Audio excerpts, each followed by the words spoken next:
저는 뭐 특별히 무슨 뭐 강의라기보다는 그냥 잡담, 선교 잡담 그것이 훨씬 더 편하고 좀 자유로울 것 같아요. 선교 잡담.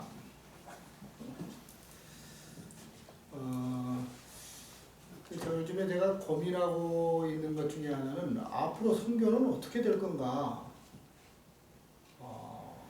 그게 제 고민입니다. 앞으로 선교는 어떻게 될 건가. 선교의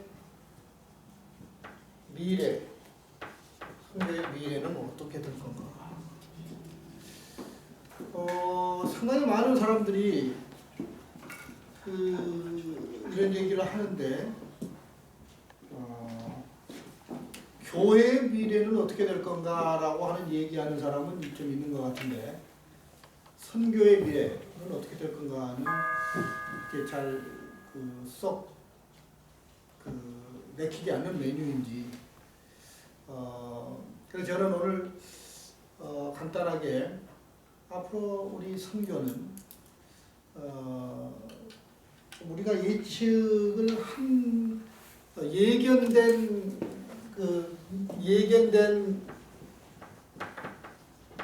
미래가 있고 예측이 불어된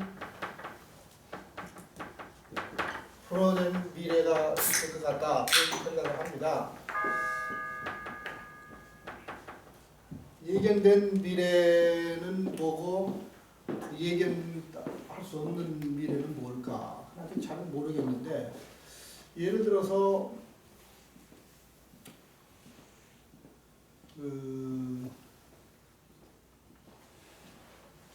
단기 선교가 저는 예견된 미래의 선교로 상당한 위치를 확보할 것 같다는 그런 생각을 요즘에 많이 합니다.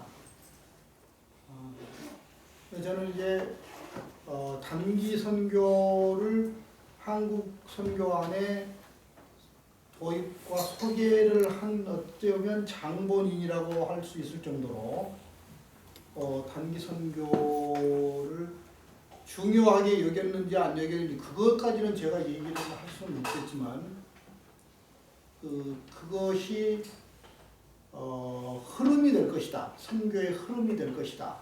앞으로 특별히 한국 선교나 미국 선교의 흐름 중에 단기 선교가 차지하는 비중이 상당히 클 것이다. 그런데 선교사로 연륜이 쌓여가면서 회의를 많이 느꼈습니다. 그 회의를 많이 느낀 것 중에 하나가 과연 이게 앞으로 선교의 흐름이 정말로 될 수 있을 것인가. 그런데 시간이 가면서 점점 시간이 가면서 확신 같은 게 오는 게 뭐냐면 이거는 하나님이 보내시는 미래 선교의 대안이 될 수도 있을 것 같다 하는 그런 나름대로의 확신 같은 것을 지금 최근에 가지기 시작했습니다. 그 연유가 뭐냐면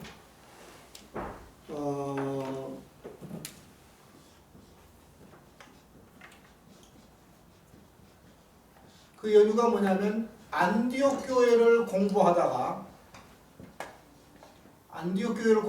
그런 결과를 제가 발견하게 된 겁니다.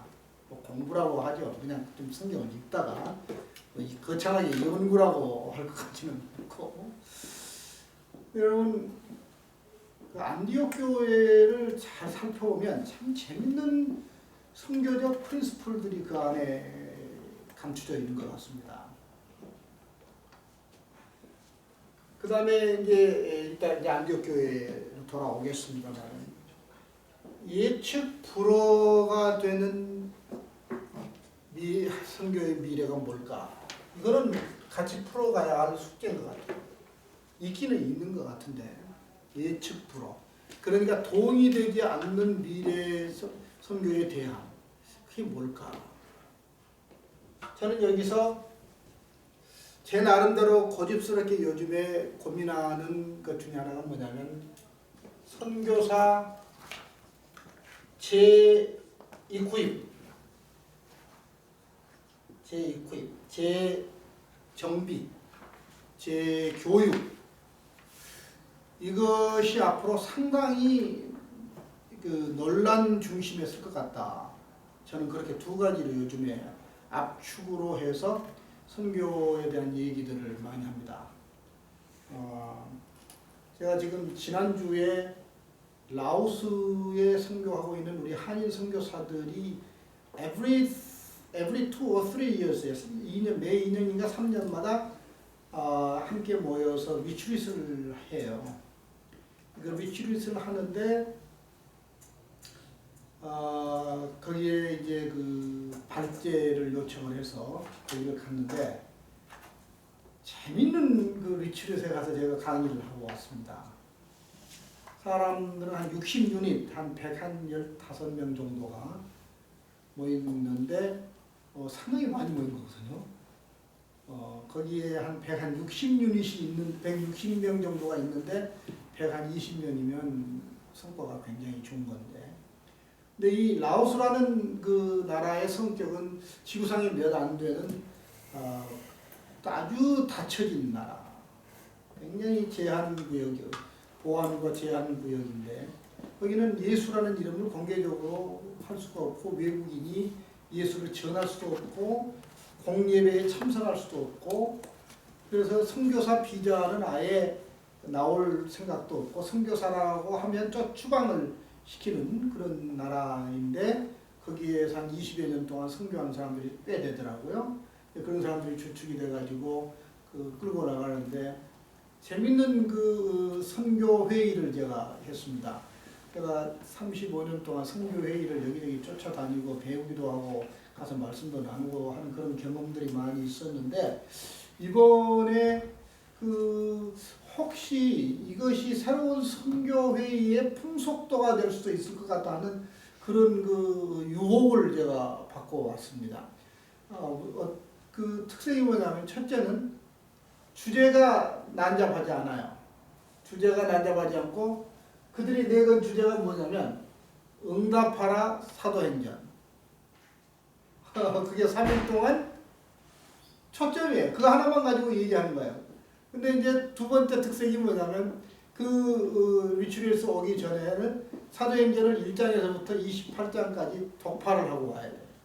66권을 다 읽을 수는 없고 66권 중에 신약 중에서도 한 부분인 사도행전을 읽고 와야 돼요. 그렇게 해야 자격이 오는 자격이 되는 거예요. 그 다음에 세 번째 특색이 뭐냐면 강사가 딱 세 사람. 그러니까 여러 잡다한 사람들이 와가지고 이 얘기 저 얘기 하는 게 아니고 세 사람이 와서 못을 하나를 놓고 세 사람이서 머리를 쳐서 박는 거예요. 그 다음에 네 번째로는 비용을 선교사들이 부담을 하는 거예요.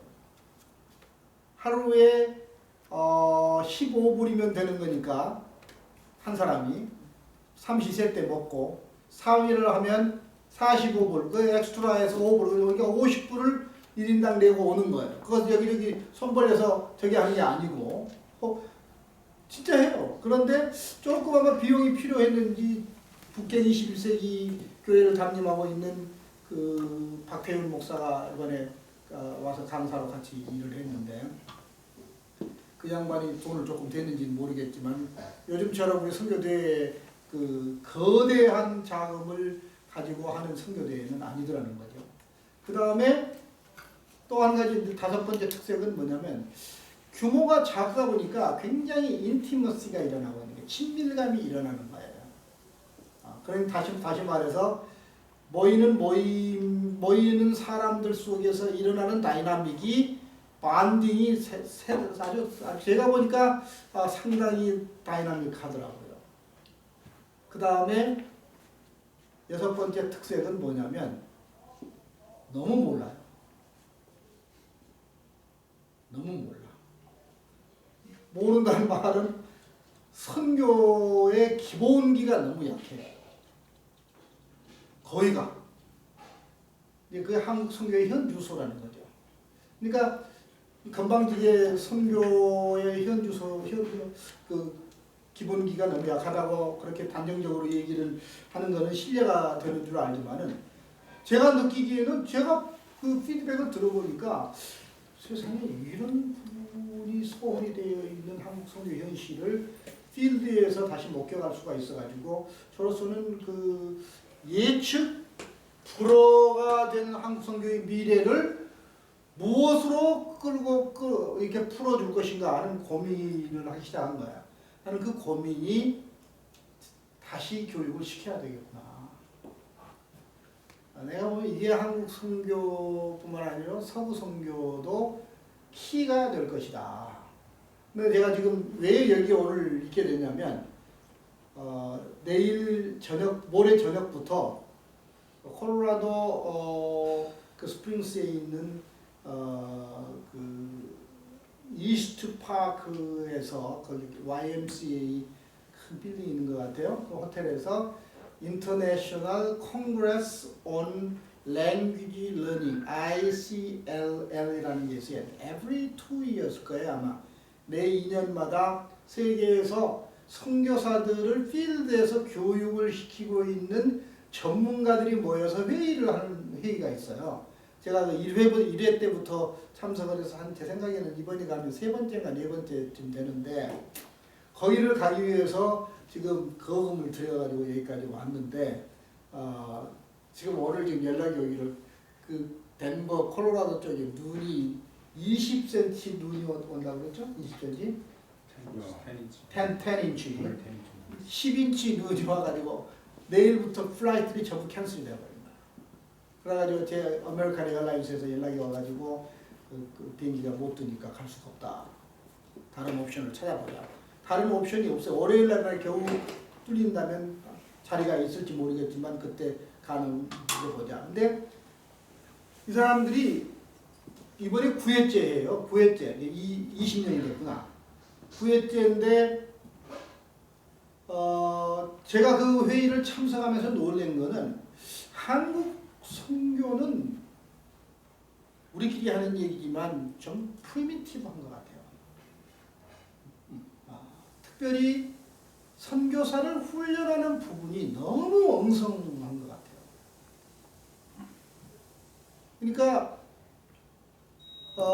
이들이 하고 있는 것을 이렇게 들여다보고 어깨너머로 배워보아도 우리하고는 다른 것 같아요. 확실히 다른 것 같아요.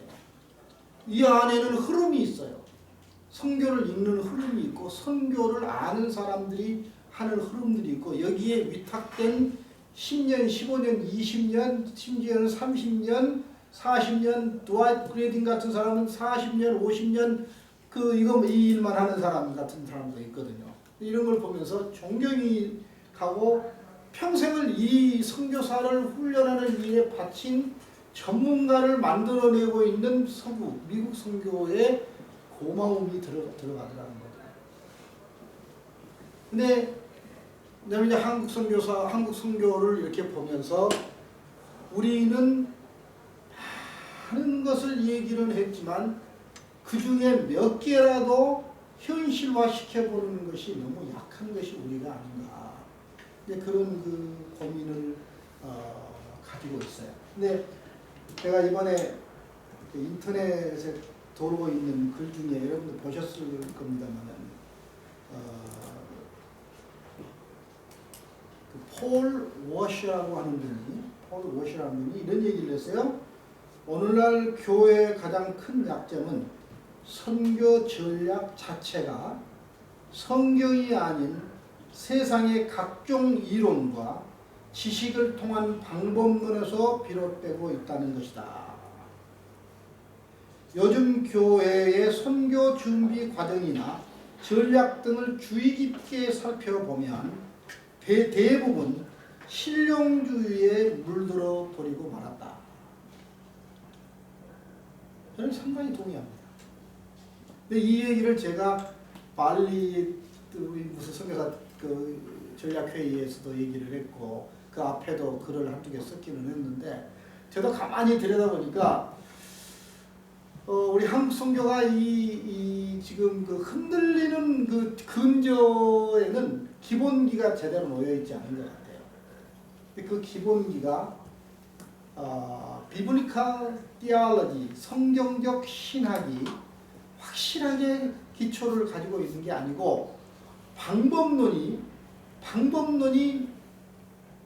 전부인 것처럼 성교를 차지하고 있는 그 비중이 너무 크더라는 거죠.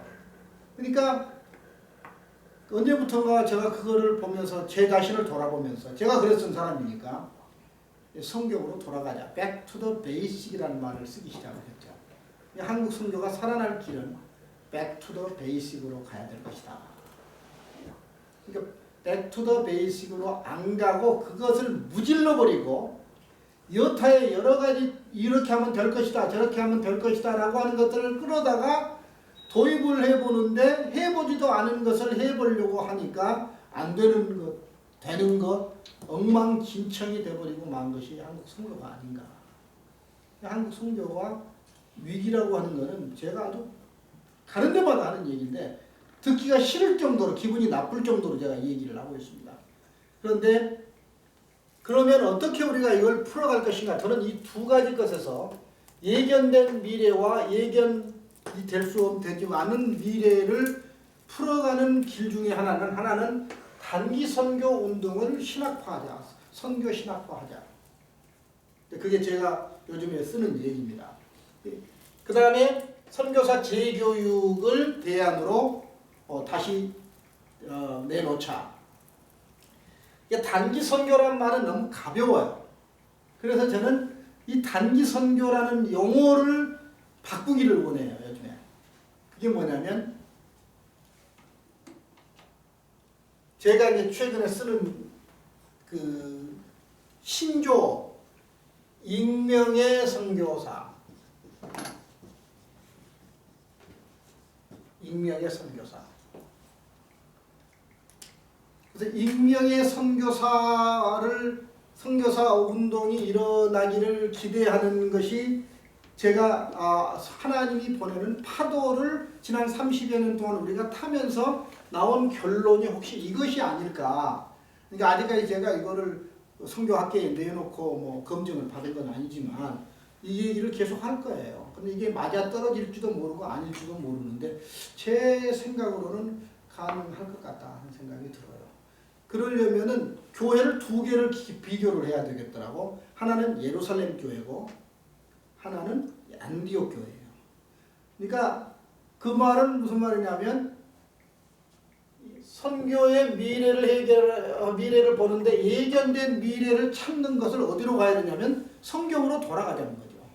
Back to the basic이라는 거거든요. 성경이 돌아가지 않고 세상적인 실용주의적 방법론을 갖다가 대입을 시켜서 선교를 자꾸 이렇게 해보고 저렇게 해보고 이 방법 써보고 저 방법 써보고 이 아이디어 내고 저 아이디어 내놓아도 보이지 않는 오리무중 속으로 빠져들어가는 것이 우리 선교가 아닌가 하는 게 제 고민이라는 거죠. 그런데 그 아까 폴 워셔가 얘기하고 있는 것처럼 이런 얘기를 해요. 이분이 거기 그 회의에서 그 내용 중에 이런 얘기를 또 했더라고요. 성경에 기반된 선교를 위해서는 선교사가 철저한 검증과 함께 신학적으로 탄탄하게 준비되어야 한다는 것을 아주 깊이 있게 강조를 했다는 거죠. 근데 오늘 어느 분하고 얘기를 아까 아침에 나눴던 기억이 나는데 우리는 그동안에 좀 취입 미셔너리들을 만들어낸 것 같아요. 그냥 가고 싶다 그러면 다 받아가지고 여기저기다 배치를 해서 쉽게 말하면 써먹기 위해서 그러니까 소진해버려요. 그냥 그 준비되지 않는 사람들을 여기저기다 보내놓고 일 중심의 선교를 했다는 거죠. 그러다 보니까 우리 선교가 지금 펑크가 나기 시작한 거거든요. 그래서 선교가 오래가지는 못해요. 우리가 지구력을 가지고 선교를 못하는 거예요. 그게 우리 한국 선교가 가지고 있는 지금 맹점 중에 하나인데, 근데 좀 그 오래 가고 있는 사람들은 할 일이 없으니까 그거밖에 없으니까 거기다가 목숨을 걸고 이제 나올 수밖에 없는 건데, 근데 그런 그 와중에 이분이 이런 얘기를 해요. 실용주의에 물든 교회들은 전략에만 치중하다가 선교사를 철저히 검증도 하지 않은 채 9월에 확신이 없거나 복음을 제대로 모르는 사람들을 선교지에 보내고 있다. 성경은 잘 모르면서 삶 전체를 선교에 바치길 원한다는 것은 매우 위험천만한 사고이다.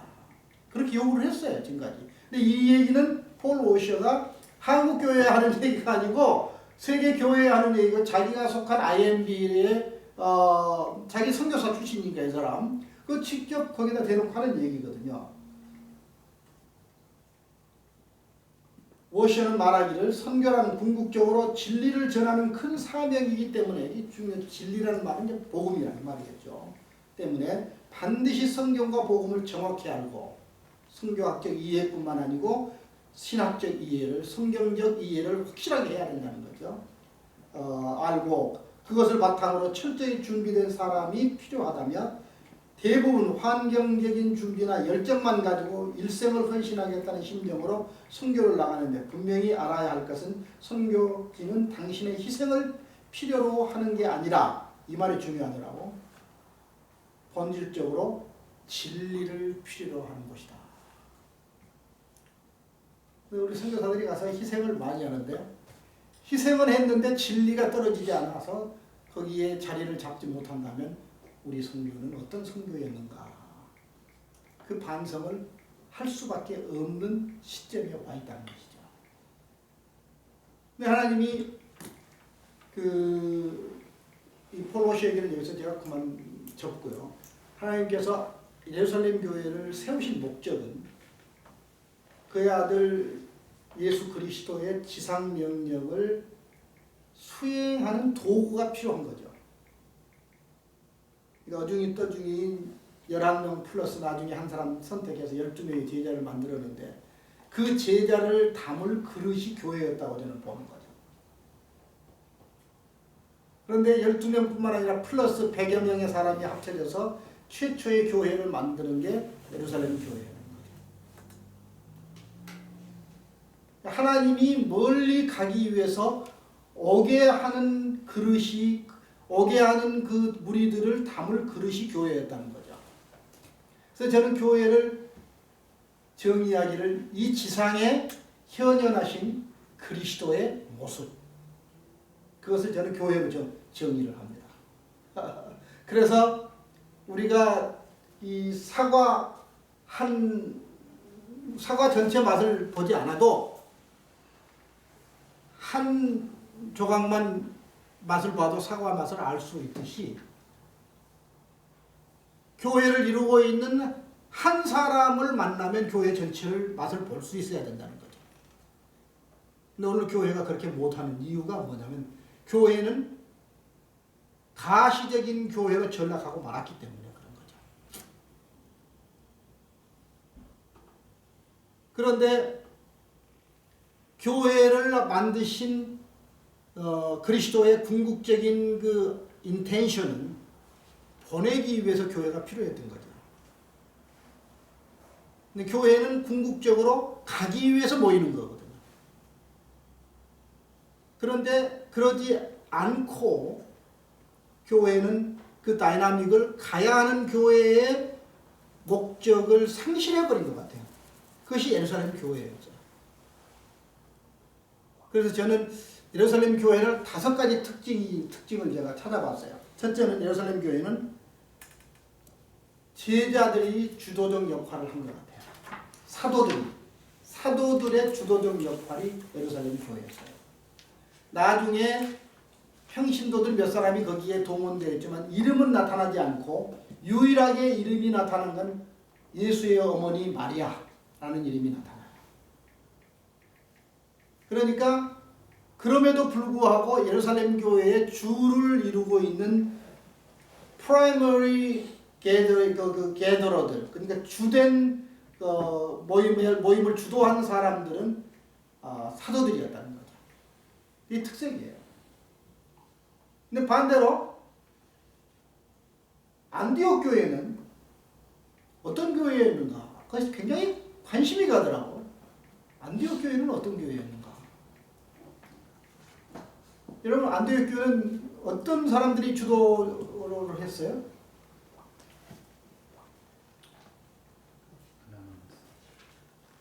흩어진 사람들이 예루살렘에서 흩어진 사람, 이름 없는 사람. 흩어진 사람들. 그럼 그 사람들은 사도들은 이름이 있었지만 이 사람들은 이름이 하나도 안 나오죠. 성경에 다 기록할 수가 없기 때문에 모든 걸 다 기록하지 않았다는 증거의 말씀이 거기에 해당이 되는 거죠. 그런데 제가 드리려고 하는 말은 안디옥 교회를 설립하는 주도적 세력이 사도들이 아니었다는 거죠. 하나는 이게 이제 패시네이티드 되더라고요. 그래서 익명의 선교사라는 말을 거기서 쓰는데 이 사람들은 선교사라는 명칭도 필요가 없었던 사람이에요. They didn't mind. 그들이 불림을 받아야 하는 지칭이나 호칭이 그들이 원하는 일이 아니었다는 것이죠. 그런데 사도행전 8장 1절을 보면 사도가 중심이 되어서 만든 예루살렘 교회가 2장, 3장, 4장으로 가다 보면은 막 기적도 일어나고 이사도 일어나고 그 다음에 뭐 그 성도의 교제가 일어나서 뭐 날마다 모이기를 힘쓰고 모여서 찬송하고 기도하고 교제하고 떡을 떼며 그 나누는 다이나믹이 교회 안에 일어나기 시작했는데 나는 그 교회가 정체된 교회였다고 생각을 해요. 그 교회가 깊이는 들어갈 수는 있었지만 멀리는 갈 수 없는 교회로 전락되어진 것이 나는 예루살렘 교회였다고 생각해요. 이거는 우리가 논쟁을 앞으로 계속했으면 좋겠어요. 그런데 불행스럽게도 미국 교회나 한국 교회가 도끼자루를 잃어버리게 된 게 뭐냐면 멀리 가야 된다는 부르심의 도끼자루를 잃어버린 게 뭐냐면 안으로 깊이 들어가는 다이나믹에 침취하다가 멀리 가는 도끼자루를 사용하지도 않고 잊어버린 것 같아요. 그게 안타까운 거예요. 그게 지금 선교의 위기가 거기에 기인하고 있는 것이 아닌가. 저는 그렇게 보고 있는 거거든요. 그런데 사도행전 8장 1절을 보면 8장 1절을 보면 사도들만을 제외하고 모든 예루살렘 교회의 성도들을 흩어버린 것이다. 이런 일이 어떻게 있을 수가 있어요? 한 번 설교를 하니까 3,000명이 회개하고 돌아오고 날마다 모일 때마다 모이는 무리들이 더해졌다고 성경은 기록하는데 어떻게 하나님이 교회를 이렇게까지 만들어 버릴 수가 있을 건가? 근데 문자적으로 해석하지 않고 그냥 예를 들어서 흩어버렸다. 사도들 제외하고 몇 사람을 제외하고 흩어버렸다라고 했다고 하더라도 이거는 엄청난 기독교적 사건이라는 거죠. 근데 왜 그랬는가? 나는 가야 할 교회가 가지 않고 있기 때문에 그 결과가 바로 그런 그 현실을 그런 그 결과를 얻게 된 것이 아닌가 그런 생각을 합니다. 자, 그 다음에 예루살렘 교회의 특색 중에 하나는 첫 번째는 사도가 주도권을 가지고 있는 교회였다. 네? 사도가 주도권을 잡을 수밖에 없는 교회적 형편을 우리는 이해하죠. 왜냐하면 교회다운 교회를 만들기 위해서 아마 그렇게 되었을 수도 있었을 것이다. 사도권을 유지하고 사도권을 패스 다운하고 그 다음에 김 목사님 나한테 되게 다 보내고 있어 지금 저 예루살렘 교회가 김 목사 주도적 교회.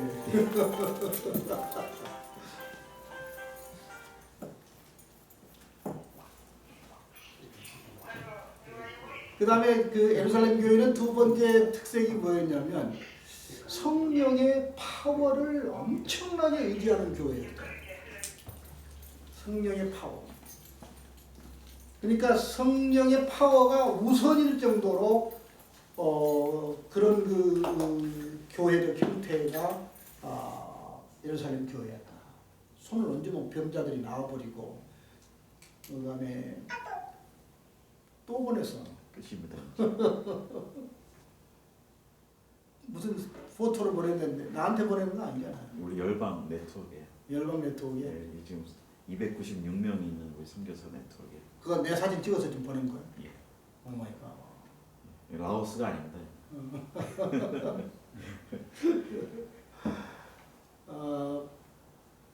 재미있는 거는 성령의 파워를 지나칠 만큼 의존했다고 하는 거는 그 성전미문에 그 나면서부터 안준뱅이 든 거린을 건져낼 때 그들이 가지고 있었던 건 아무것도 없었던 것이야. 제자들이 사도들이 가지고 있었던 거는 눈에 보이는 가시적 소유는 아무것도 없었어. 근데 가시적이지 않는 그거 한 가지만 그에게 있어. 그들에게 있었어. 그게 뭐냐면 나사렛 예수의 이름으로. 그러니까 그들은 돈도 없었기 때문에 돈을 의지할 수 있었고 의지할 수 없었고 의지할 수 있었던 건 보이지 않는 예수의 이름 이외에 아무것도 없었는데 그걸 의지했다는 그것은 나는 예루살렘 교회가 가졌던 성령의 파워를 지나치기만큼 의존한 교회다. 그래 너무 좋다는 거죠. 잘못 들으면 오해가 될 얘기인데. 근데 오늘날은 교회가 이런 교회를 찾아보기가 그렇게 쉽지 않다.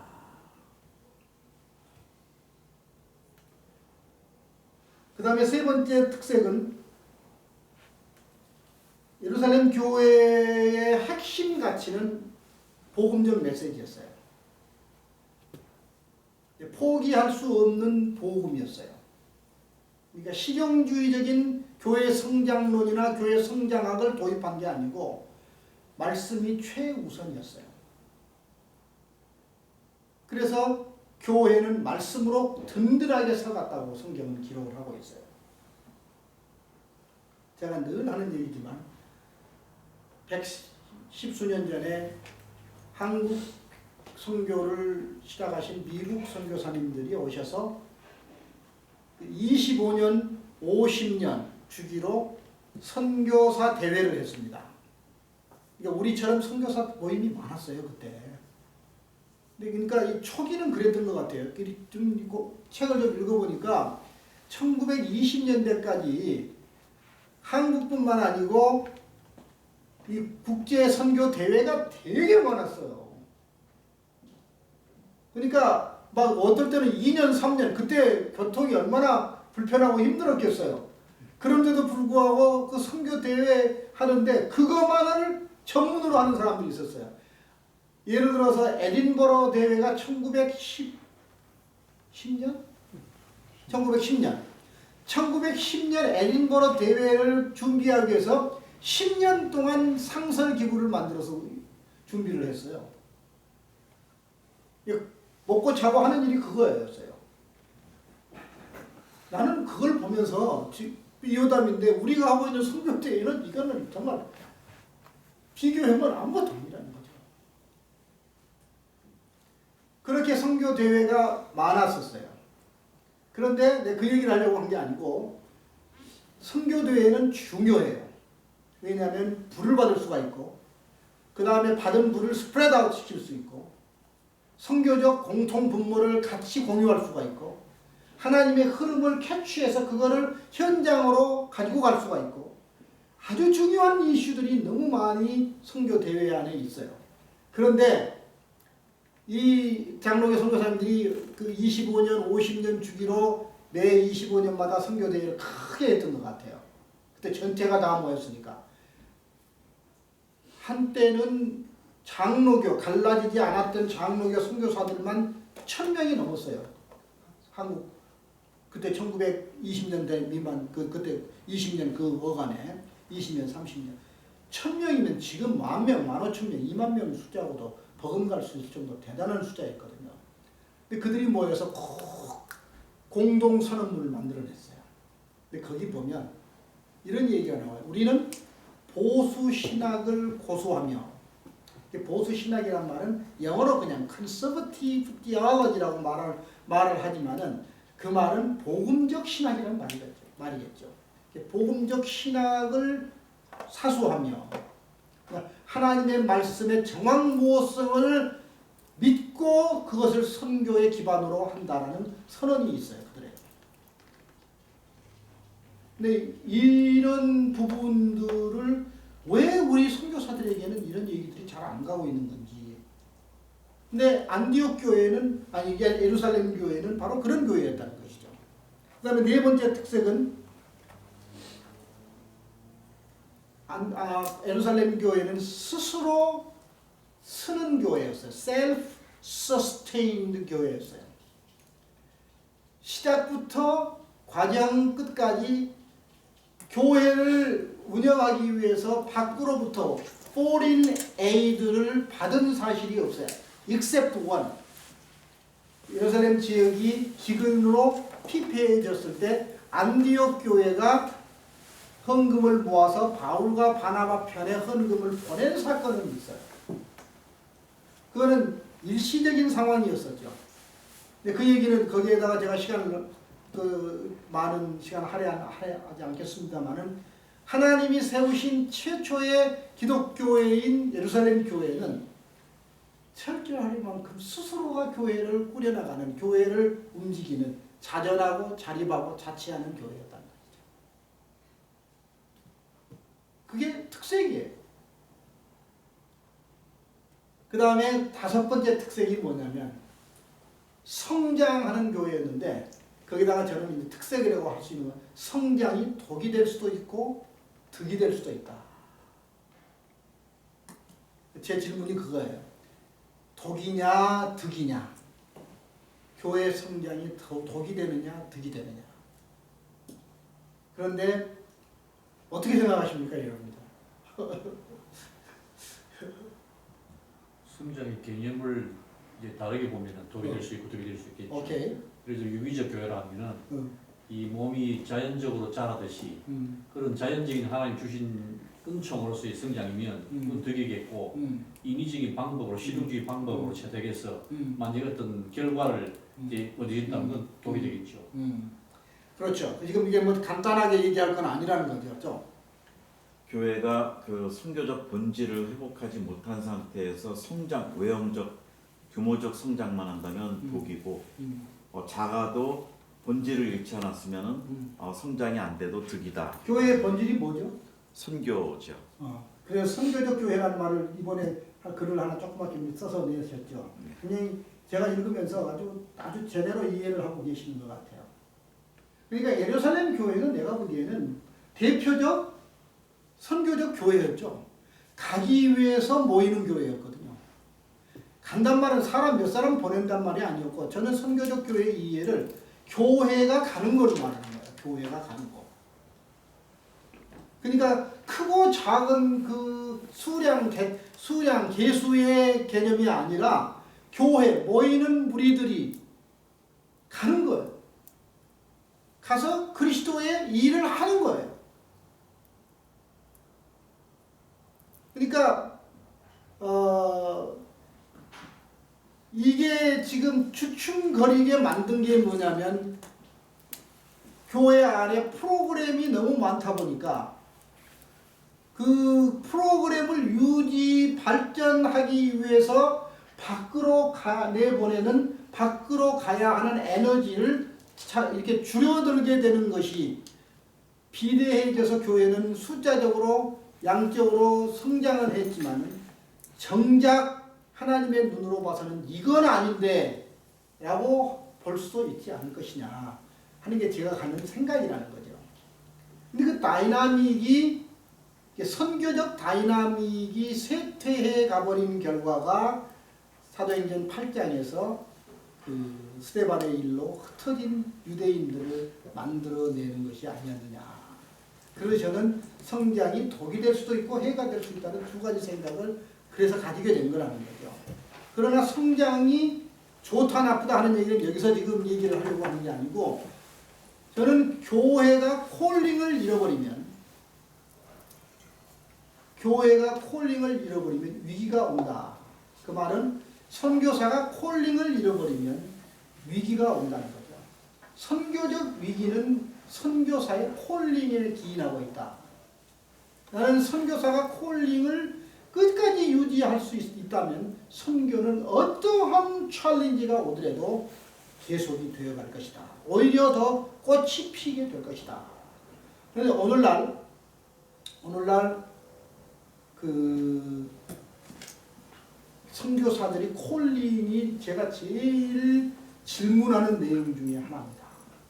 미안한 얘기지만 이번에 이런 얘기를 들어서 이건 오프 더 레코드가 됐으면 좋겠는데, 그 태국에 선교사들이 많아요.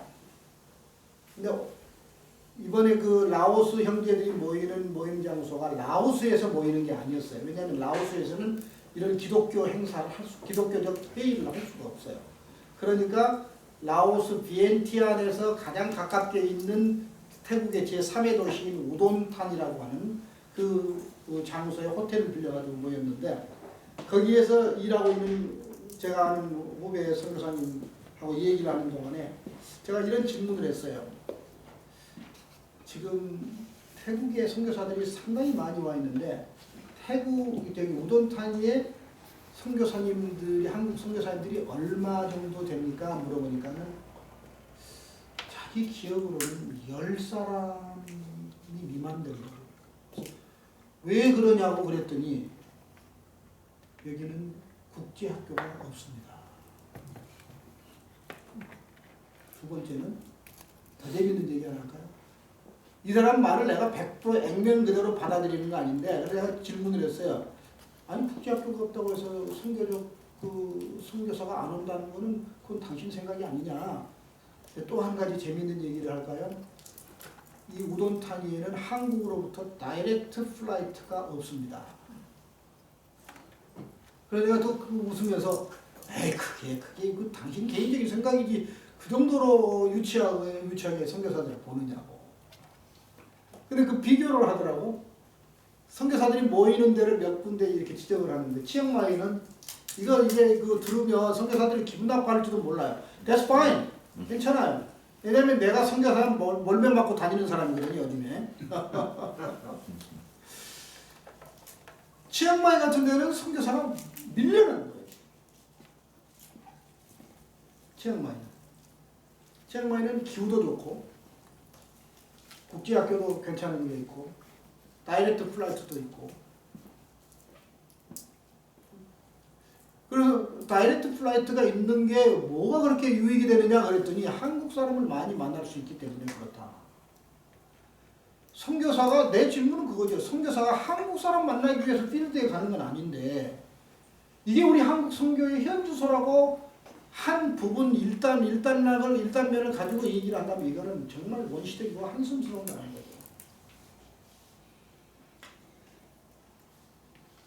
그런데 이 한국 교회가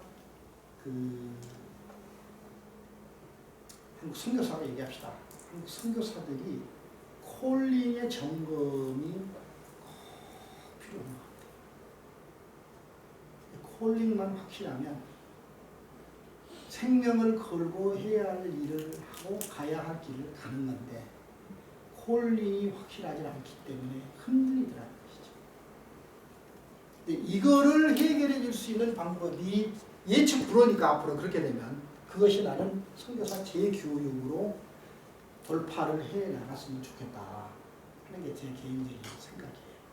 자, 그러면 이러한 교회를 하나님이 흩어버리시고 예루살렘이 쓸어버렸다는 말씀을 하시지 않았어요. 그냥 그 기둥을 허물어버리고, 교회 건물도 없었으니까 당시에는 성전 빌려가지고 모였었으니까 사람을 흩어버려서 그때 생겨진 말이 흩어진 자들, 또 스캐터 그런 말이 나오죠. 그 디아스포라라는 말이 거기서 나오거든요. 근데 여러분 아시는 대로 제가 시간이 없어서 일일이 찾은 건 잘 얘기를 못 해드리겠는데 믿는 사람들에 대한 별칭이 무지하게 많았어요. 한 19개 된 것 같아요. 뭐뭐 기억합니까? 사도행전에 예수 믿는 사람들을 지칭해서 제자들, 무리들, 믿는 자들 뭐 이렇게 많이 나가다가 사도행전 12장에 와가지고 11장 26절에 와가지고 안디옥에서 비로소 믿는 무리들을 지칭해서 뭐라고 했던가요? 그리스도에게 속한 자. 그게 크리스천이 아니에요. 근데 그 그리스도인이라는 말을 쓴 사람들이 크리스천들이 아니었다는 거죠. 존 스타트는 그렇게 얘기를 하고 있어요. 맞는 것 같아요. 당시 그들을 눈여겨보고 있던 안디옥 교회의 안디옥 지역의 이방인들이 저 사람들 좀 이상한 사람들이야. 그럼 하는 일이 그 일을 하는데 보니까 아주 확실해. 색깔이 너무나 뚜렷해. 그냥 이게 이 세탁 비누로 빨아서 그런 것들이 아니야. 그래서 그들이 붙인 별명이 크리스천이었어요. 그러니까 누가 붙였냐면 안 믿는 사람들이 안디옥 교회 교인들을 보고 크리스천이라고 붙였다고 한다면 그걸 존 스타트는 조금 긍정적으로 얘기를 하고 있어요. 근데 그걸 보면서 또 다른 분은 부정적인 얘기를 하는 사람도 있어요. 성경학자나 아니면 그 주석학자들이. 이제 그걸 보면서 저는 긍정적으로 얼마나 제대로 된 크리스천의 삶을 살았으면 사람들이 저 사람들은 크리스천이다라고 말을 할 수가 있었을까. 그 다음에 또 사도행전 17장 6절에 가보면 사도행전 17장 6절에 가면 또 재밌는 별칭이 하나 나와요. 기억합니까? 그것도 스스로 예수 믿는 사람들이 붙인 이름이 아니고 그 지역에 있던 사람들이 그들의 하는 행태를 보면서 이런 사람들이야. 이 사람들이 여기까지 왔구나. 기억하죠? 그거 나와요. 성경 보면. 예, 세상 어렵게 한다. 오케이. 세상을 어지럽게 하는 놈들이라는 말을 써요. 그 말은 make the world upside down. 세상을 뒤엎는 사람들이 여기까지 왔다라고 그렇게 성경은 기록하고 있다. 그게 초대교회였어요. 그러니까 그거를 일련의 흐름을 보면서 저는 하나님이 요구하는 그 선교적 행위를 하는 사람들이 가져야 할 하나님의 요구사항이 뭐냐? 나는 그것은 콜링의 확신이었다고 생각해요. 그래서 오늘 여기 앉아있는 우리도 그것 때문에 선교라는 미명을 우리가 지금 가고 있는 거죠. 그거 아니면 사실 이게 여기 앉아 있어야 할 이유가 없는 거죠. 제가 나이가 지금 이렇게 들어간 사람이 동쪽으로 서쪽으로 뭐 이렇게 돌아다니고 이리 뛰고 저리 뛰고 하는 그것이 다른 데 있는 게 아니라 이 일이 가장 가치 있는 일이기 때문에 그리고 이것을 하나님이 내게 주신 일이기 때문에 이 일을 하다가 비록 쓰러져 죽는 한이 있더라도 이 일을 해서 다른 것은 몰라도 그 방대한 선교적 영역 가운데 한국 선교를 깨우고 특별히 선교를 하는 선교사들을 깨우고 그들이 제대로 선교할 수 있도록 도와줄 수만 있다고 한다면 이보다 더한 콜링이 어디가 있는가 저는 그렇게 생각을 해요. 그래서 여기 와 있는 거예요. 그리고 또 뭐 여기저기 쫓아다니는 거예요. 근데 제가 드리려고 하는 지금 말씀은 지금 이 말씀이에요. 인명의 선교사. 근데 인명의 선교사라는 말을 제가 쓰는 말인데 이거를 아무리 주석을 살펴봐도 이 단어를 쓰고 있는 사람은 없어요. 근데 영어로 the unnamed 이름이 없는 사람들 the unnamed라는 말을 쓰는 사람은 있어요. unnamed. 그 다음에 unknown. 뭐 이런 얘기는 있어요. 이 unnamed라는 말을 쓴 사람은 사도행전 주석을 한 모라비안 학파에서 모라비안 학파들이 쓰는 얘기더라. 사도행전 주석을 보다가 내가 모라비안 걸 샀어요. 그래서 이북으로 지금 보고 있는데 모라비안들이 unnamed였어요. 물론 모라비안 선교 역사를 훑어보면 거기에 이름 있는 사람들이 주도적 역할을 한 사람이 나오는데 대부분 이 anonymous, 익명의 선교사들이었어요. 자, 그러면 안디옥 교회의 특색을 우리가 한 가지로 저는 얘기를 해본다면 안디옥 교회는 the anonymous가 주도적 역할을 했어요. 그러니까 피터 와그너는 CCM이라는 말을 쓰더라고. CCM. 구레네 구보로 미션. 그래서 CCM. 그러니까 그분은 최초로 기독교 역사상 최초로 만들어진 미션 에이전시가 CCM이다. 그래서 랄프 운터의 투 스트럭처를 그렇게 설명을 하고 있어요. That makes sense. 그런데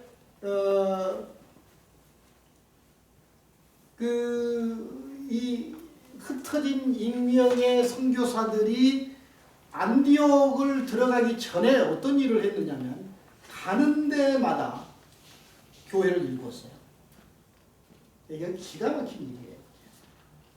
사도행전이 방대한 양을 다 기록할 수 없어서 그렇지 그런 스토리들을 찾아본다면 내가 보기에는 상당한 양이 있을 것 같아요.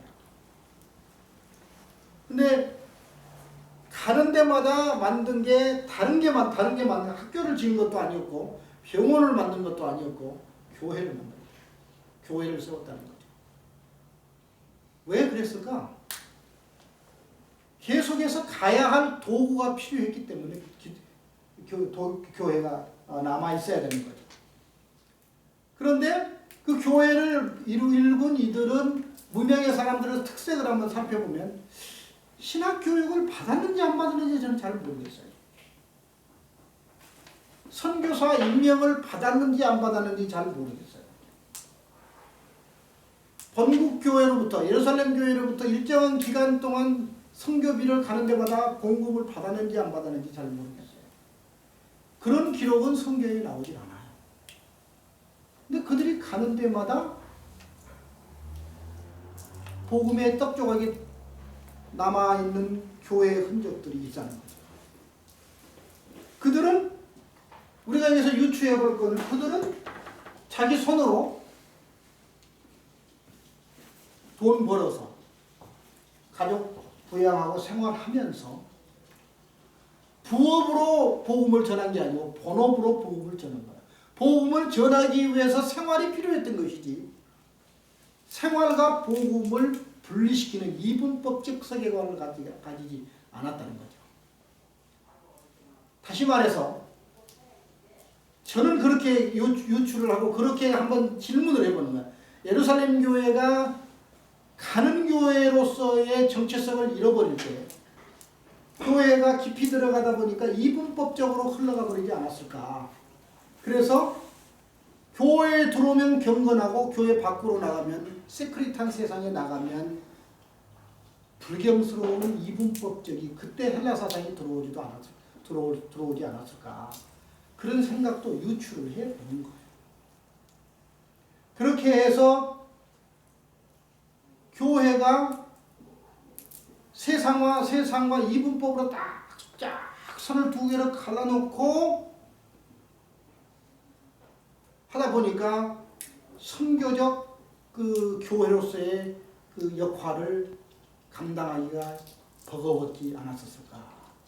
그런 생각을 해보는 거죠.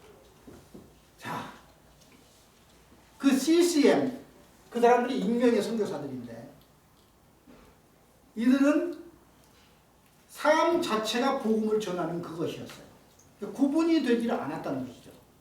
그러니까 여기에서 우리가 말하는 요즘에 많이 뜨고 있는 비즈니스에서 미션을 여기다가 대입을 시킬 수가 있다는 거죠. 나는 여기에서 모라비안들이 나왔다고 저는 생각을 하는 거죠. 모라비안 무브먼트는 평신도 무브먼트예요. 그러니까 모라비안 무브먼트가 미친 영향이 나중에 여기저기 얽히설기 이렇게 거물처럼 연결이 된 게 퀘이커 무브먼트, 무슨 프렌스 처치, 브레드런 처치, 동부에 가면 미국 동부에 가면 있거든요.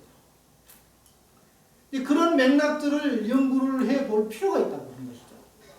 예를 들어서 지금 한국 사람들이 많이 가서 공부하는 그레이스 디알라지칼 세미나리 그 광고 나오는 거 그게 브레드런일 거예요 아마. 브레드런들이 주축을 이루어서 하는 거. 그 사람들은 목사 안수를 안 하고 목사란 이름을 안 붙여요. 그런데도 목사적 일을 해요. 그런 것들이 이제 전통화되어 버리고 말한 거거든요. 스트럭처, 구조화되고 말았거든요. 그러니까 어떤 기독교 운동도 스트럭처화, 구조가 너무 강해지면 생명력을 잃어가 버리더라고요. 제 주장입니다. 그게. 요즘에 그래서 막 여기저기 지저대는 얘기를 하는데요. 그래서 우리나라 한국 선교사들이 모이면 누가 회장하고 누가 부회장하고 총무하고 이렇게 하다 보면 구조를 딱 만들어서 정치화시켜 나가는 거는 그렇게 되면 생명력이 없어져요. 오래 가지는 못해요. 자, 인명의 선교사들이 안디옥으로 이제 발을 들여놓은 거거든요. 안디옥에 가보니까 이미 교회가 있었어요. 기독교회가 있었어요. 아시죠? 그 교회가 누구를 중심으로 한 교회였어요? 목사님, 누구를 중심으로 한 교회였어요? 안디옥에 이미 교회가 있었어요. 성경은 분명하게 얘기를 해요. 사도행전 11장 19, 20, 21, 22절을 보면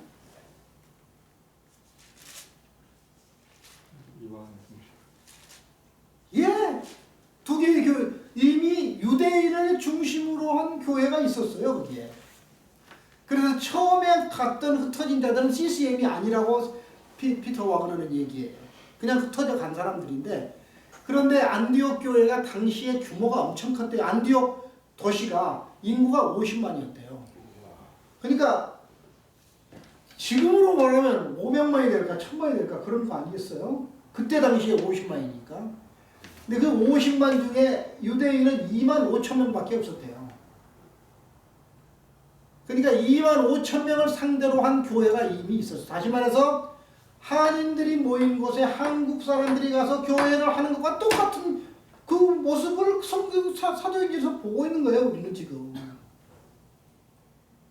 그런데 성경은 뭐라고 표현하고 있냐면 그들이 유대인에게만 도를 전하고 있어서 그런 얘기가 나와요. 유대인에게만, 그 말은 2만 5천 명을 타겟 그룹으로 생각을 하고 교회를 확장해 가는 것을 보고 CCM의 사람들이 뭐를 하게 되냐면 헬라인에게도 도를 전하기 시작합니다. 47만 5천 명을 상대로 하는 본격적인 M3, E3가 시작이 된다는 얘기거든요. 그래서 안디옥 교회는 멀티내셔널 교회가 된 거죠. 그래서 안디옥 교회의 처음 시작을 익명의 사람들이 했는데 그 후에 교회를 일궈놓고 보니까 예루살렘 교회가 소식을 들었죠. 안디옥에 복음을 받아서 교회가 세워졌다는 소식을 듣고 누구를 보내는 거죠? 바울은 아니고 바나바를 보내는 거죠. 바나바. 왜 바나바를 보냈을까요? 한번 생각해 보셨어요? 바나바가 손으로 쓰니까. 바나바가? 손으로 쓰니까. 네, 우리 선교사님들이요. 사도행전에 너무 빈약하더라고요. 저는 선교사로 나가기 전에 사도행전을 무지하게 많이 읽었습니다. 진짜 많이 읽었습니다. 그래서 거의 외우다시피 하고 장을 제가 거의 다 외우다시피 하고 그건 뭐 쉬운 일이니까. 지금도 저는 사도행전을 그렇게 좋아합니다. 근데 바나바가 최초로 등장한 게 아마 사도행전 4장 35절과 6절에 등장을 합니다. 원래 바나바의 이름은 조셉입니다. 조셉은 혈통적으로 뭐라고 그러죠? 그 유대 그 제사장 레위 지파였어요. 그런데 기록으로 봐서 바나바가 레위적 행사를 했던 기록은 없는 것 같아요. 레위 지파였지만. 그 다음에 바나바는 어디에서 온 사람이냐면 구브로. 어떻게 구브로로 가게 되냐? 복음이 흩어진 복음이 그 사람들이 구브로까지 가가지고 복음을 전해서 대수가 흘러가면서 거기서 예수를 믿게 된 거야. 그런데 4장 36절을 보면 바나바가 자기 소유의 일부를, 밭의 일부를, 그러니까 토지의 일부를 전체가 아니었을 거예요 아마. 일부를 팔아서 예루살렘 교회에 와가지고 그것을 사도들의 발 앞에 내려놓았다고 그랬어요. 재산을 내어놓는 사람이었어요. 그 말은 그 사람은 손으로 일을 하면서 그리스도의 복음을 듣고 섬기는 분리되지 않은 이분법적 삶을 살고 사는 사람이 아니었던 것 같아요. 제가 보기에는. 그 다음에 또 한 가지는 이거는 일반적으로 근데 바나바에 대한 연구가 너무 그 자료가 부족해요. 최근에 제가 한 책을 조그마한 책을 하나 구입했는데 독일 사람이 쓴 책인데 조셉 바나바 쓴 책인데 그걸 읽다가 뭐 그냥 간단한 얘기인데 아주 다 얘기는 못하고 아주 간단한 얘기만 제가 해드린다면 바나바가 살았던 구브로는 비옥한 땅을 가진 농작하기에 비옥한 땅이었다고 해요. 그리고 거기에 양질의 그 올리브 재배가 성행한 그 진짜 지중해에는 기가 막히거든요. 올리브. 제가 그 그리스에서 1년을 10개월을 살았잖아요. 그래가지고 그리스 전체를 내가 한번 이렇게 본 적이 있는데 이렇게 보니까 진짜 올리브 나무가 아주 그냥 널려 있더군요. 이제 그런 그 바로 그리스하고 사이프러스는 가까운 지역이거든요. 그 다음에 비옥한 땅이었기 때문에 농작물이 잘 돼가지고 그 농작물을 어디에 직거래를 하기 시작했냐면 팔레스타인하고 직거래를 하게 됐어요. 근데 그 중심 인물 중에 한 사람이 바나바였을 것이다. 바나바는 상인이었을 수도 있고 농부였을 수도 있고 그러면서 주님을 섬기는 사람이었다. 그러니까 예루살렘 교회가 바나바를 픽업해서 보내게 된 것은 이 사람이면 익명의 사람들하고 본딩하는데 아주 적합한 사람일 것이다. 그래서 뽑은 것이 아닌가. 저는 그렇게 생각을 해요. 내가 보니까 바나바의 리더십을 연구를 해보니까 기가 막혀요. 바나바의 리더십은 세 가지로 압축을 시킬 수 있어요. 세 가지로 바나바의 리더십을 정리를 해요. 저는 요즘에 또 변화가 될 수도 있겠지만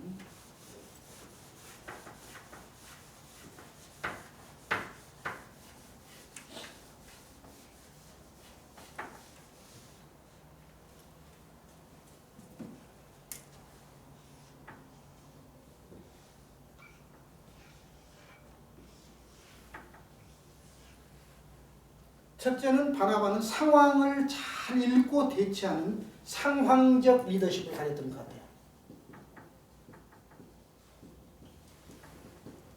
상황에 대처하는 상황적 리더십, contextual leadership, 아니면 situational leadership.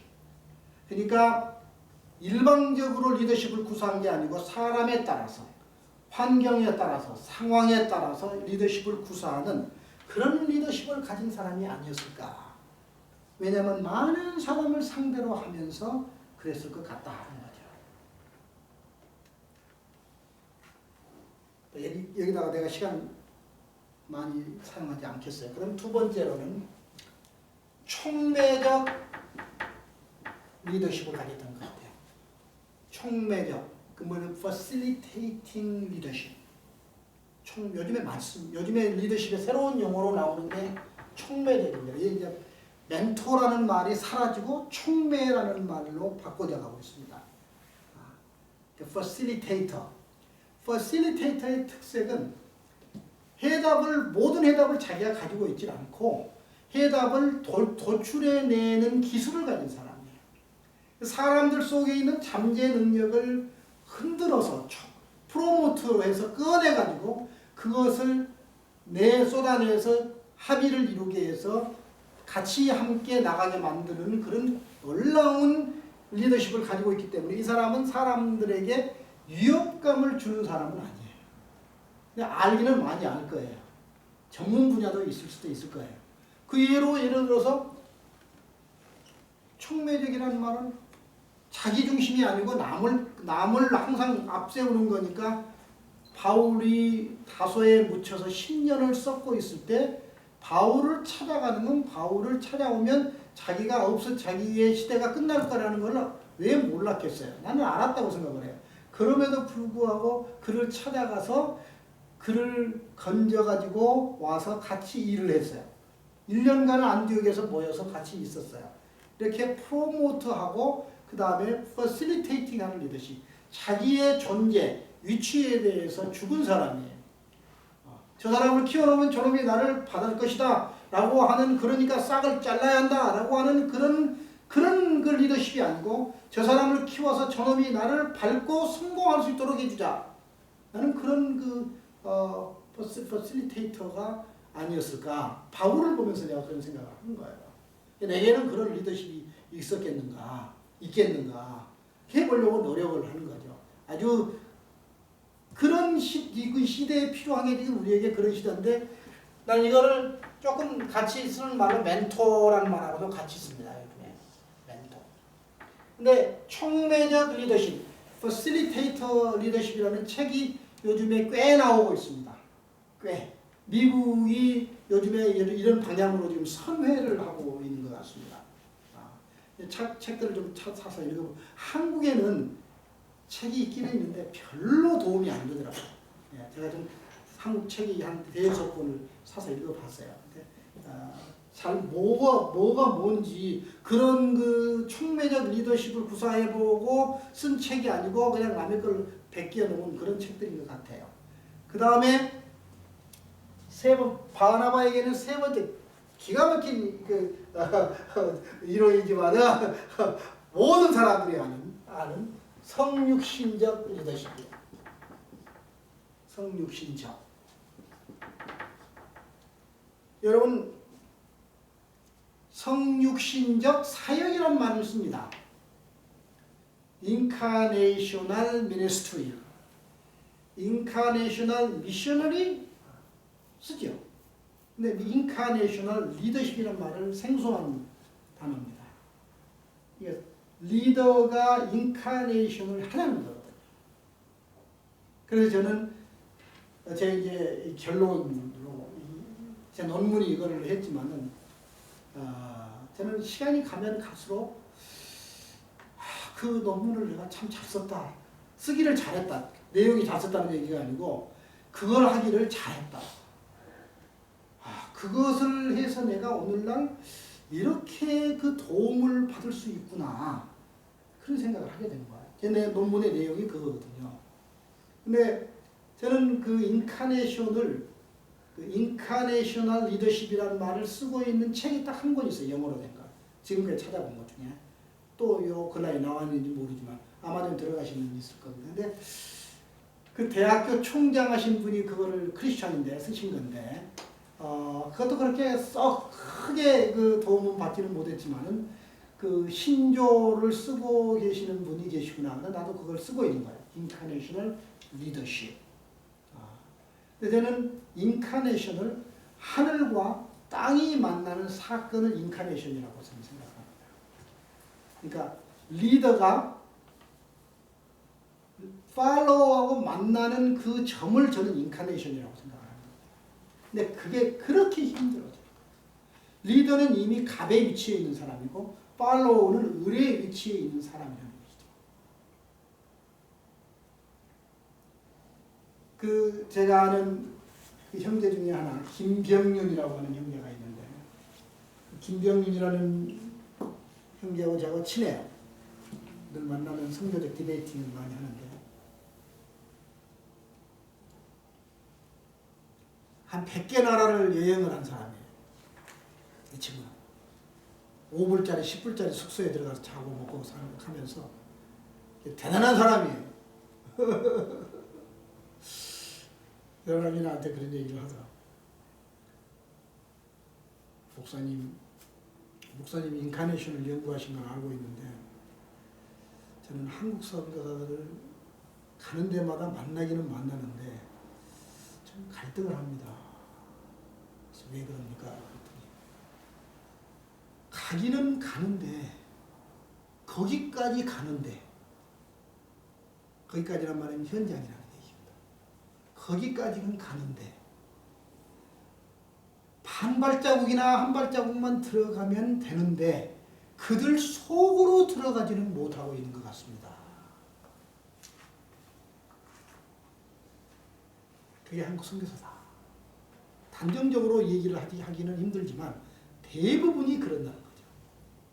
왜 그러냐면 선교 방법론에 찌들어져 가지고 그게 함몰되어 가지고 현지인들 속으로 들어가지를 못하고 있는 거예요. 저는 그 얘기를 귀담아 들어요. 이 친구는 필드에서 자기가 목격하고 자기가 해본 거예요.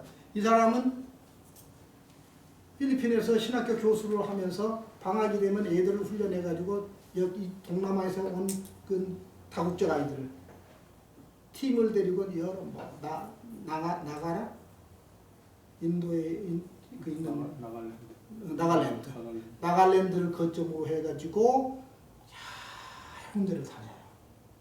근데 같이 자고, 같이 먹고, 같이 생활해요. 마치 예수님이 제자들을 데리고 하신 것과 같은 거예요. 그러니까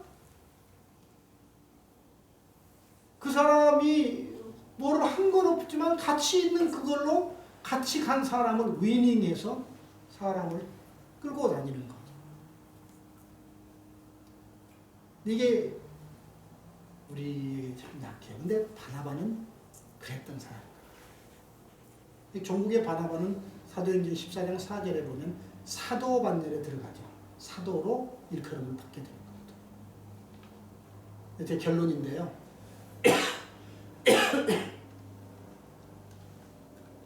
이 얘기하고 우리 좀 디베이트 좀 하십시다.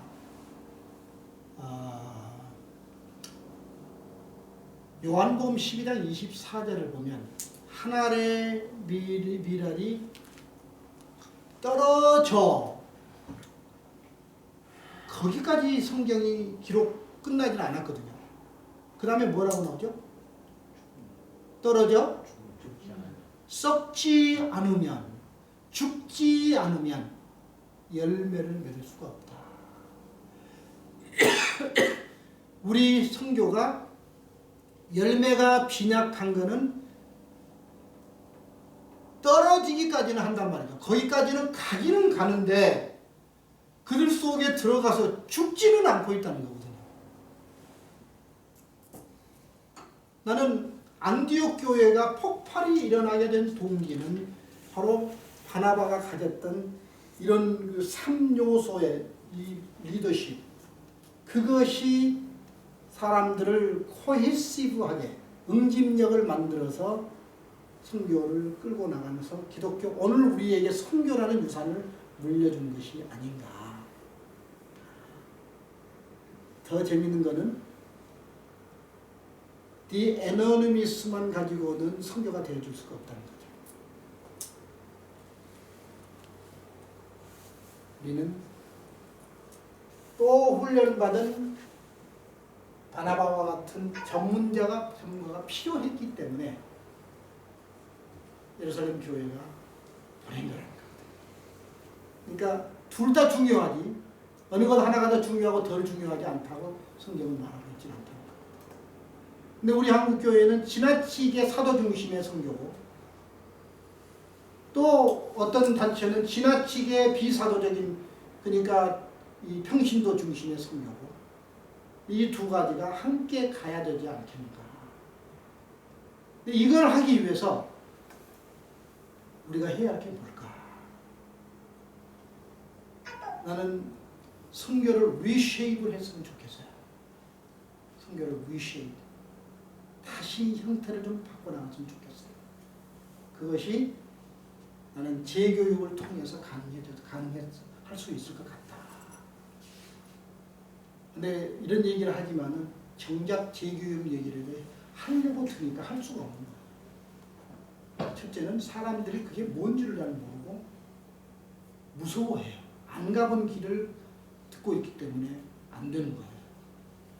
그 다음에 그거를 정작 할 사람들이 나서기라는 거예요. 전문가가 없어요. 우리는 전문가를 길러놓지 않은 거예요. 이번에 그 ICLL 그 대회 준비하고 하는 사람들 보면요. 진짜 전문가들 투성이에요. 그 한 부분만을 뭐 그냥 파고 산 사람들이기 때문에 이름도 안 났지만 전문가들이라는 거죠. 근데 우리는 소리는 크고 이름은 많이 났는데 정작 먹을 것은 없고 먹을 것을 주지도 못하는 그런 인물들이 태반이 아닌가. 그게 우리가 가지고 있는 현실적인 고민이다.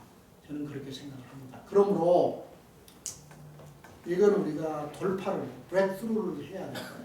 이게 그러니까 그냥 내버려두지 말고 우리가 결단을 해야 되는데 난 미주의 여러분들이 이제는 홀로서기를 좀 했으면 좋겠다는 생각을 많이 해요. 스스로 여러분 한국 교회가 아니면 움직일 수 없는 미주 한인 교회가 돼서는 안 된다고 저는 생각을 합니다. 그럴 리는 없지만 그렇게 또 이분법적으로 뭐 이렇게 뭐 갈라올 필요는 없지만 나는 이런 그 국제회의에 가보면 한국 친구들이 얼굴을 보기가 참 들어요. 근데 이게 이 좋은 리소스들을 그렇게 많이 가지고 있는 미국 땅에 우리가 그 리소스를 어깨너머로 배우고 모르면 배워야죠. 지도를 받아가지고 그걸 우리에 맞게끔 그 컨버트 시켜서 사용을 해야 되겠죠. 그런 것들이 우리 안에 일어나고 있지 않기 때문에 나는 미주에 일어나고 있는 선교운동을 주도하고 계시는 여러분들이 미주의 몫을 만들어라. 그 해답을 어떻게 우리가 해석해 나갈 것인지는 저는 잘 모르겠습니다. 그래서 저는 두 가지로 봅니다. 인명의 선교사 운동은 일어날 겁니다. 근데 아우성이 뭐냐면 도와주십시오. 그런 얘기들이 들리는 거예요. 그럼 무슨 뭐냐 그랬더니 선교 신학적으로 기틀을 놓아주십시오. 그 얘기가 좀 나옵니다. 그래서 이번 5월 17일부터 21일까지 키르기스탄에서 필드에서 학위를 하고 공부를 하고 필드로 한국이나 미국에 남아있는 사람들이 아니고 필드로 들어간 선교학자들이 있습니다. 몇 사람이 모여가지고 페이퍼 준비해서 와서 읽을 겁니다.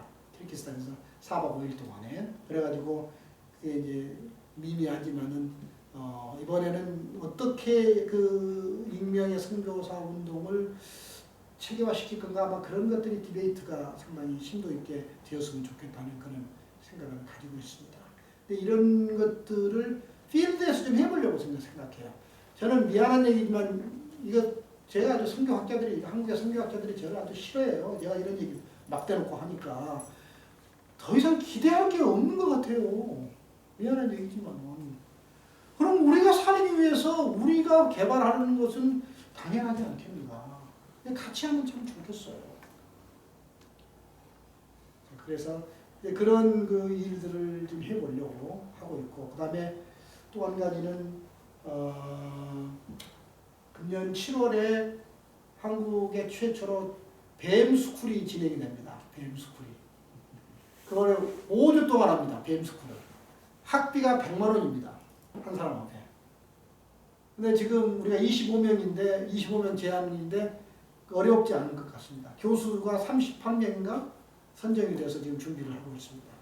그 부분에 두 종류, 이론과 실제를 동시에 겸비한 프랙티셔너들이 와서 얘기를 하게 되는데 저는 그 요청에 들어와가지고 그 한 달 동안 같이 먹고 살면서 그 멘토, 퍼실리테이터 역할을 해달라고 그렇게 해서 시작부터 좀 같이 하고 왜 그러냐면 배우려고 익명의 선교사 운동 이 사람들이 익명의 선교사 운동이 될 거거든요. 그래서 이거를 훈련을 시켜서 제대로 했으면 좋겠다는 거죠. 뱀에 대한 얘기도 할 말이 많아요 지금. 하지만 시간이 없어서 못하지만 그렇게 하면서 한국 선교를 지금 방향을 나가는데 조금이라도 좀 일조를 하고 싶은 마음이 있어서 여기저기 쫓아다니고 있습니다. 재작년에 발리에서 제가 발제하고 작년에 인도차이나 회의에서 이례적으로 선교사에게 2 세션을 맡겼어요. 90분간 그 이례적입니다.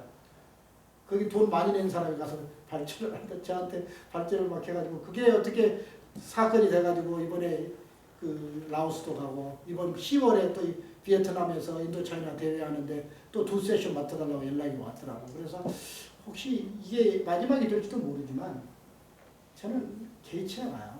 제가 부름을 받지 않아도 개의치 않아요. 다른 방법으로 얼마든지 영향을 줄 수 있다고 믿고 있기 때문에 그렇게 해서 제 순수한 의도를 잃지 않고 가려고 하는 것은 한국 선교를 살려보고 싶은 거예요. 그 일념 하나가 오늘 저를 여러분과 함께 만나게 하고 있는 것이 아닌가 그런 생각을 합니다. 그래서 두서없이 2개의 파도를 우리가 기억을 하자. 하나는 익명의 선교사 운동이 이게 체계적으로 갖춰갈 수 있도록 해야 될 것이다. 예를 들어서 교회마다 평신도, 우리가 평범하게 쓰는 말로 평신도들을 동원하는데 막 5년, 10년 요구하지 말고 1년 6개월 아니면 2년 요구해서 그들을 선교 동원을 시키자는 거죠. 그렇지만 그들을 준비를 잘 시켜서 보내자는 거죠. 신학도 좀 준비도 시키고 그렇게 해서 교회가 가게 만들자는 거죠. 정체된 다이나믹이 아니라 움직이는 앞으로 가게 하는 무빙 포워드 하게 하는 교회를 만들어 나가는 선교적 행위를 하는데 여러분들이 일조를 하자는 거죠. 그러기 위해서는 우리가 재정을 들이고 자원을 동원해서 이 재교육하는데 조금 심혈을 기울였으면 좋겠다. 이게 제 결론입니다. 고맙습니다.